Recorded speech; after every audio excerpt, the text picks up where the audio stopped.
பாவக்காய் புளிக்குழம்பு தான் செய்ய போகிறோம். வச்சிங்கன்னா குழந்தைங்க கூட போட்டு சாப்பிடுவாங்க. இந்த புளிக்குழம்பு அவ்வளோ அருமையாக டேஸ்ட்டாக இருக்கும். இந்த சைஸ் பாவக்காய் 2 எடுத்துருக்கேன்.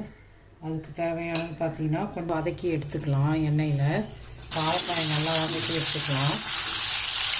அதே எண்ணெயிலே இப்போ தாளிப்பை சேர்த்துக்கலாம். கடுகு, வெந்தயம், சீரகம், உளுத்தம்பருப்பு சேர்த்துருக்கேன்.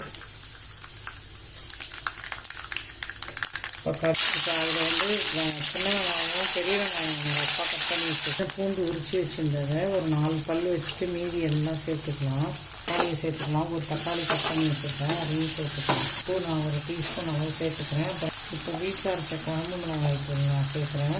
4 டீஸ்பூன் அளவுக்கு சேர்க்குறேன். நான் ஒரு பெரிய லெமன் சைஸ் புளி கரைச்சிருக்கேன் ஊற வச்சு.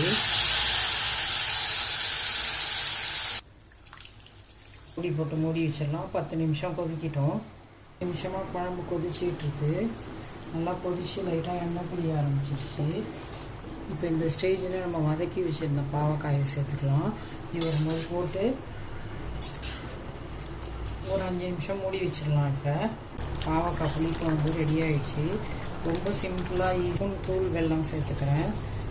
ஏன்னா பாவக்காய் குழம்புக்கு கண்டிப்பாக சேர்த்தோன்னா நல்லாயிருக்கும். சூப்பரான சுவையில் பாவக்காய் புளிக்குழம்பு ரெடி ஆகிடுச்சு. இந்த மாதிரி மிஸ் பண்ணாமல் செஞ்சு பாருங்கள். தேங்க்யூ.